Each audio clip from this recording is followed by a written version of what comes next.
Hi, this is Marc Chenault, and I'm doing an assessment video with my brother David of the eyes, ears, nose, mouth, pharynx, lungs, and cardiac system.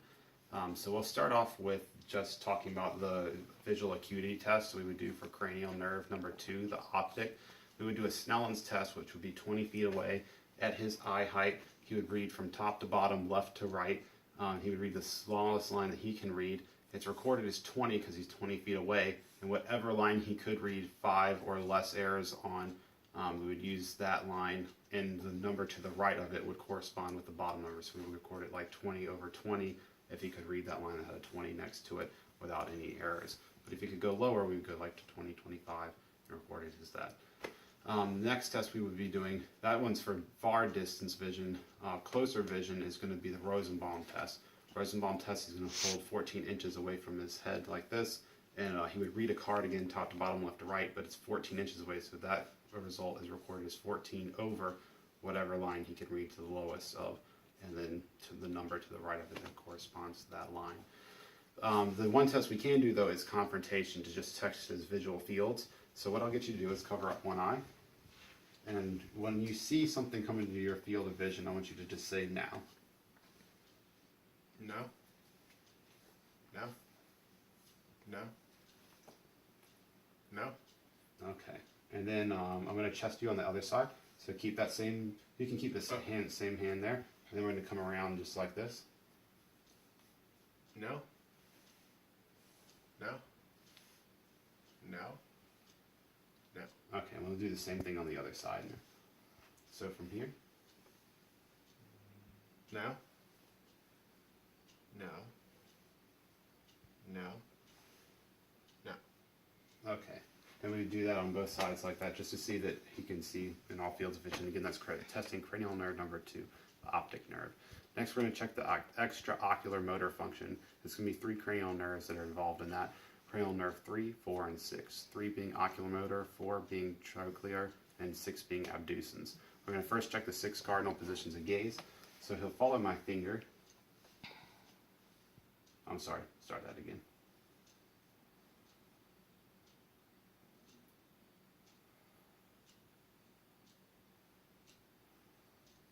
All right, he's able to follow all 6. We check the corneal light reflex. I can see just by the ambient light in the room that he has a twinkle in his eye on both sides, so it's reflecting back in his eye and it's equal. But also checking his pupils, and they do constrict bilaterally. Also checking accommodation while I'm doing that. So if you can stay focused way back here, and when I tell you, I want you to focus in on my pen light as it comes in. Now, and stay focused on it. Alright, and you can see the eyes come together, pupils constrict, so we're good on accommodation. Pupils equal, round, and reactive to light. We would also do the cover-uncover test if my other test wasn't functional for you. So I'll get you to cover one eye, and you'll look that direction, and I'll get you to uncover. And then since both pupils followed, or both eyeballs followed that direction, we would know we're okay. But if we covered and then uncovered, and one was over here and one was over that direction, we would know I have an abnormality with that. So we're going to inspect now the eyes. I'm going to palpate, so I'm going to put on some gloves. Or just external features that we can see. So just looking at him, we can tell his eyebrows are thick, brown, coarse hair. It's consistent with the rest of the hair on his face and body.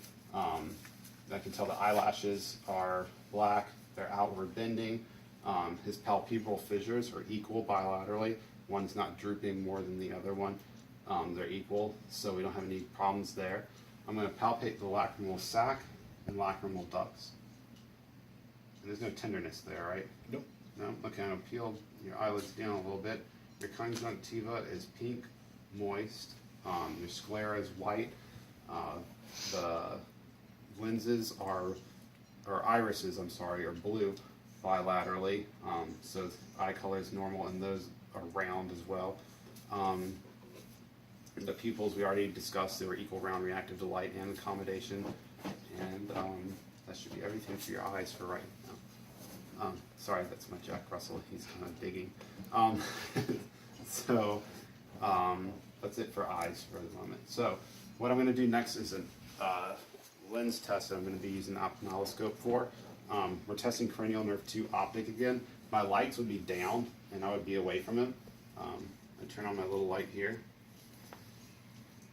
And I would get one eye at a time so he could cover his other eye, and I should be able to see his red reflex from here. I would come in and I would kind of control him about here or here with one hand, and I should be able to see the internal features in his eye. And I would do the same thing from a distance. I should be able to see the red reflex, and then coming in, and then I should be able to see vessels in his eye, so I see the arterioles and venules. The arterioles being brighter than the venules being darker. I should be able to see the macula, the fovea centralis, the lens. It should be, his optic disc should be round or oval shaped. There should be no exudate anywhere around his eyes. There should be no hemorrhage that I can see. And there's, depending on his eye, we can have a ratio of, I believe it's 3 to 5 for veins to arteries. So it just depends on the individual that you're looking at. And then also the lens clarity of his eye.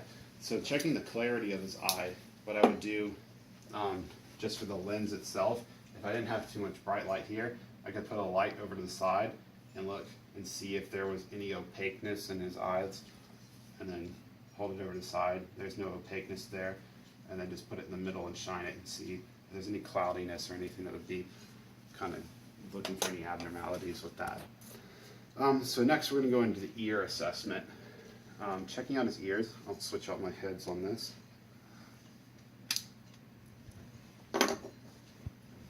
Just looking at the outside first before touching. I don't see any lesions. I don't see any bleeding, any drainage out of either ear. The tops of his ears are consistent with his eyelids or eyebrows, so they're equal bilaterally. One's not lower or higher than the other one. So we don't have any abnormalities there. I would go ahead and take a look in each ear, and since he's an adult, pulling up and back on his earlid, or not earlid, but the outer top portion of his ear. And I should be able to see the pearly white eardrum, and there's several structures in there. The umbo, the malleus, pars tensa is at the top, and then pars flacidia is at the bottom. And then I'm going to check his other ear for the same thing for those structures to make sure they're there and there's nothing bad going on.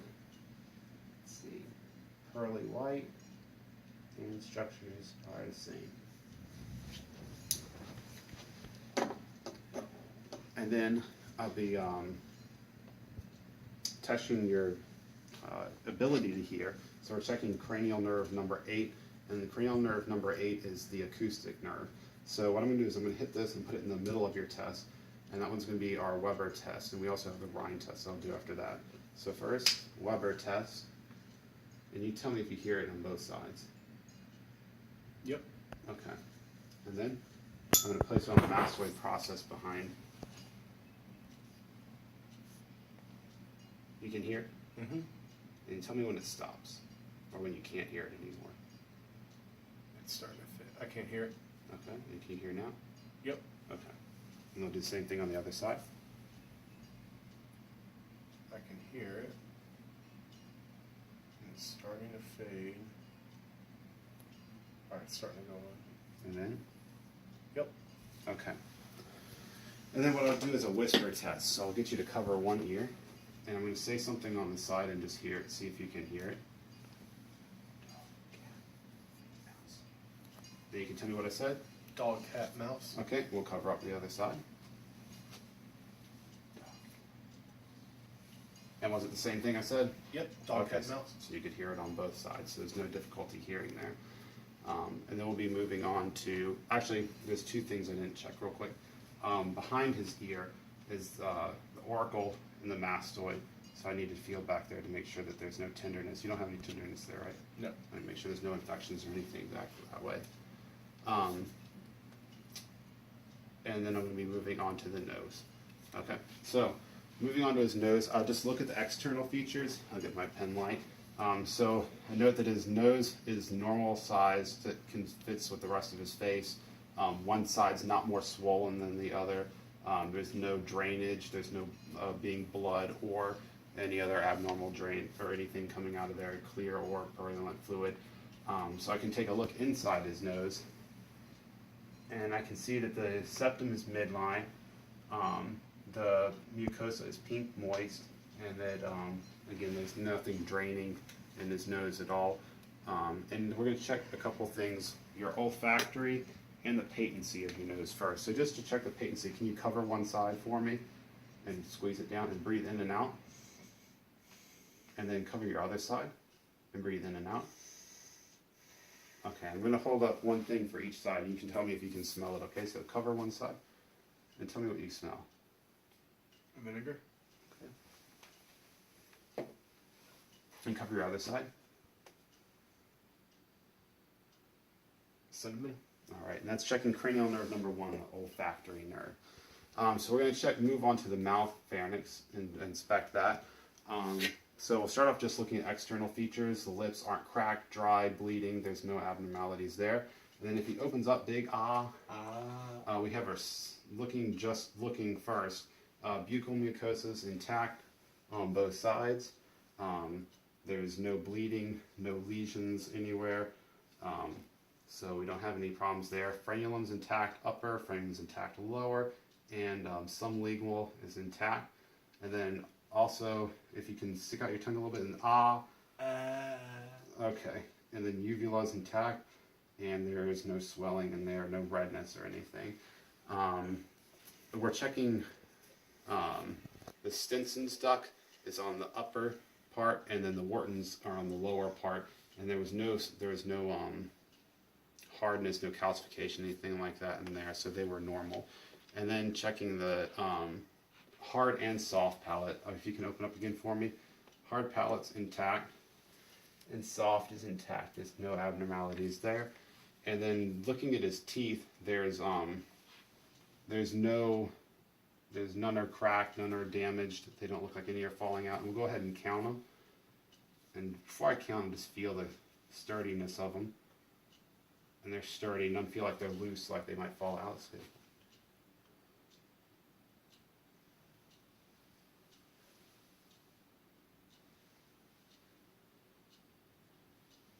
we have 27 teeth, and your wisdom teeth have already been removed, haven't they, from previous procedures? Okay, so we know that there wouldn't be any signs of wisdom teeth coming through or anything like that. Cranial nerve 9, the glossopharyngeal, and cranial nerve 10, the vagus, they were checked just because he can speak to me, he can swallow, and I'm going to bypass gag reflex as it was demonstrated in our video just because we don't want to force him into a gag reflex. It might make him vomit. The cranial nerve 12, though, is hypoglossal, and that's going to be checking his tongue movement. So first I'll get you to just stick your tongue out straight at me. And straight forward without lumping it. There you go. And we can see that it doesn't deviate to one side. You can lift it up, down, left, and right.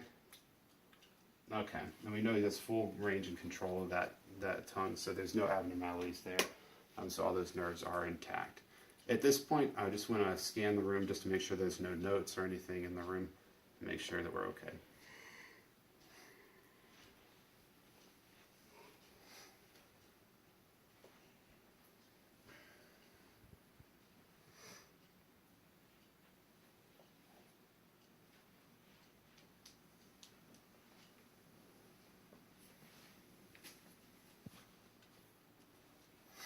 Okay, so we're moving on to the lungs and the cardiac portion of the assessment.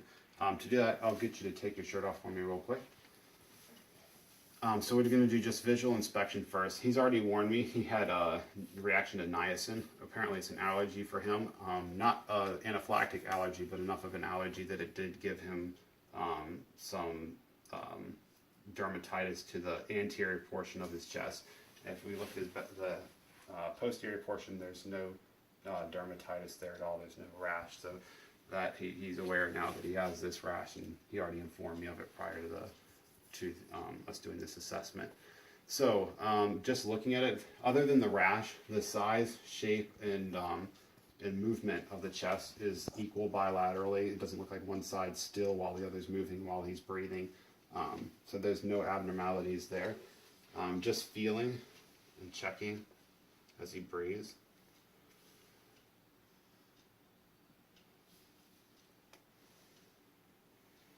No abnormalities there. And I'm going to just move my hands down your back, and I'll get you to say 99 as I go. 99, 99, 99, 99. Okay, no tactile ferment is noted while I was doing that. Like I said, the thoracic expansion is equal bilaterally, so I don't have any issues with breathing. Doesn't seem like you're not having any difficulty breathing at all right now. Okay, so there's no bulges, masses, or lesions, or tenderness when I was feeling you at all. You didn't feel like anything hurt, did you? Nope. All right, so I'll go ahead and listen to your anterior first, and then I'll listen to posterior lung fields. And just quick breath, just like that.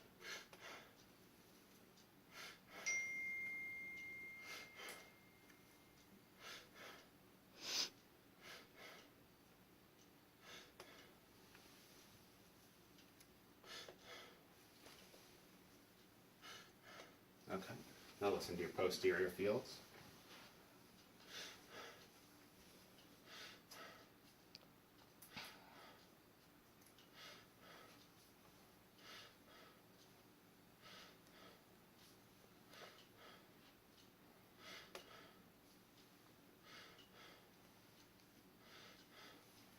Okay, and then percussion. I'm going to just put my 2 fingers here and tap on them.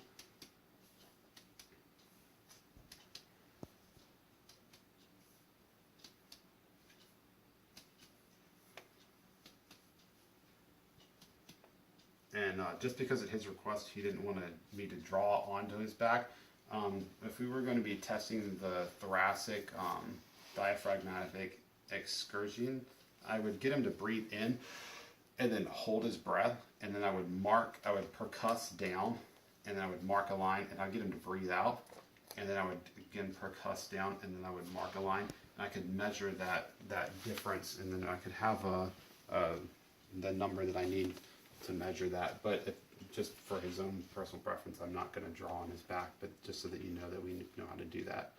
So going into the cardiac, I've already palpated his front, anterior and posterior portions of his chest and back.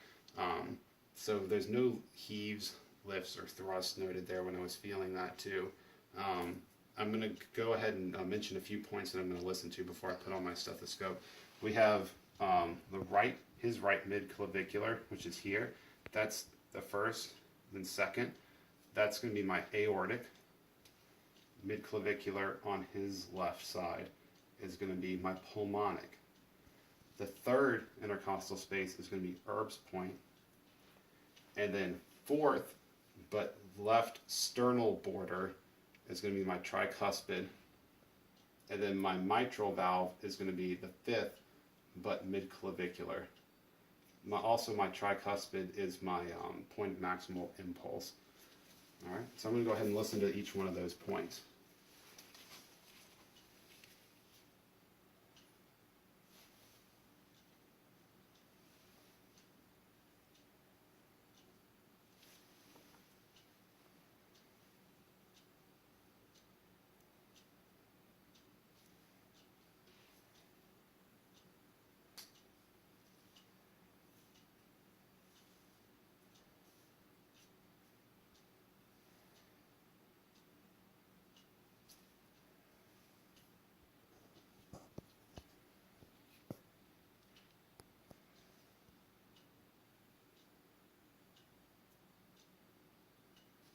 S1 and S2 sound normal in all of those areas where I mentioned, and we don't have any murmurs that I heard, and then I didn't feel any thrills, so there was no abnormalities noted on the cardiac assessment.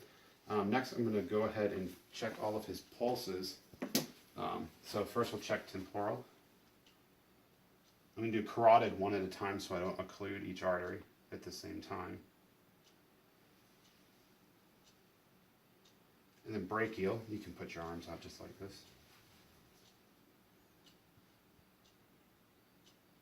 Radial.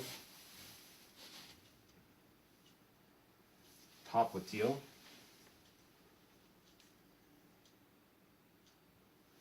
Posterior tibial. And dorsalis pedis. All right. And then last part for my cardiac assessment is going to be listening to temporal and listening to carotid.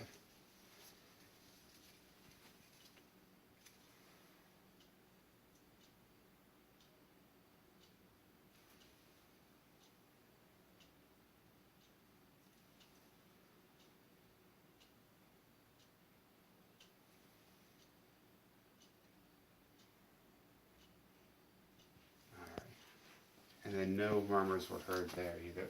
So that concludes my assessment.